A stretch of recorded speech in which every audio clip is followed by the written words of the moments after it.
អតិពលសម្ពាធទាបដែលកាត់នៅសមុទ្រចិនខាងត្បូងនឹងធ្វើឲ្យព្រះរាជាណាចក្រកម្ពុជាអាចមានភ្លៀងធ្លាក់ជាមួយខ្យល់កន្ត្រាក់នៅផ្គររន្ទះគ្របដណ្ដប់លើផ្ទៃដីចាប់ពី 15% ដល់ 30% ពីថ្ងៃទី 13 ដល់ថ្ងៃទី 15 ខែមិថុនាឆ្នាំ 2026 នេះបើយោងតាមព្រឹត្តិបတ်ព័ត៌មានរបស់ក្រសួងធនធានទឹកនិងអូតូនិយមដែលផ្សព្វផ្សាយនៅព្រឹកថ្ងៃទី 13 ខែមិថុនាឆ្នាំ 2026 នៅលើព្រឹត្តិបတ်ព័ត៌មាននេះក្រសួងបានបញ្ជាក់ថាសម្ពាធទាបដែលកើតនៅលើសមុទ្រចិនខាងត្បូងមានឥទ្ធិពលលើរបបខ្យល់មូសុងនិរតីដែលបក់លើជើងសមុទ្រប៊ីងហ្គាល់សមុទ្រអាណ្ដាម៉ាន់អាងទន្លេមេគង្គសមុទ្រកម្ពុជានិងលើព្រះរាជាណាចក្រកម្ពុជាស្ថានភាពបែបនេះនឹងធ្វើឲ្យធាតុអាកាសចាប់ពីថ្ងៃទី 13 ដល់ថ្ងៃទី 15 ខែមិថុនាឆ្នាំ 2026 នៅតំបន់វាលទំនាបសីតុណ្ហភាពមធ្យមអបបរមា 26 អង្សាសេនិងសីតុណ្ហភាពមធ្យមអតិបរមា 36 អង្សាសេ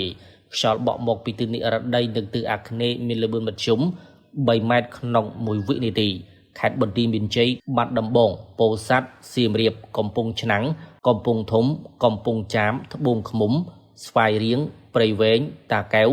កណ្ដាលនិងភ្នំពេញអាចមានភ្លៀងធ្លាក់ជាមួយខ្យល់កន្ត្រាក់នៅផ្គររន្ទះ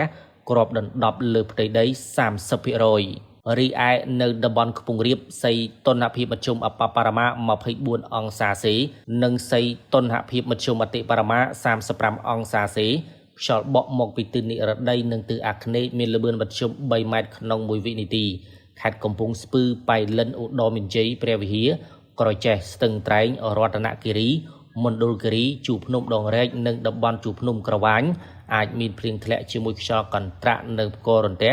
គ្របដណ្ដប់លើផ្ទៃដី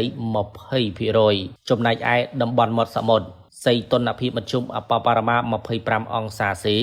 និងសីតុណ្ហភាពមធ្យមអតិបរមា 35 អង្សាសេខ្យល់បក់មកពីទិសនិរតីនិងទិសអាគ្នេយ៍មានល្បឿនមធ្យម 2 ម៉ែត្រក្នុង1វិនាទីខេត្តកោះកុងព្រះសីហនុកំពតកែបនិងជួរភ្នំបូកគោ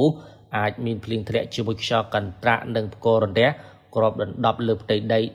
15% រលកសមុទ្រមានកម្ពស់មធ្យមអបបរមាកន្លះម៉ែត្រនិងកម្ពស់មធ្យមអតិបរមា 1 ម៉ែត្រ 50 សង់ទីម៉ែត្រ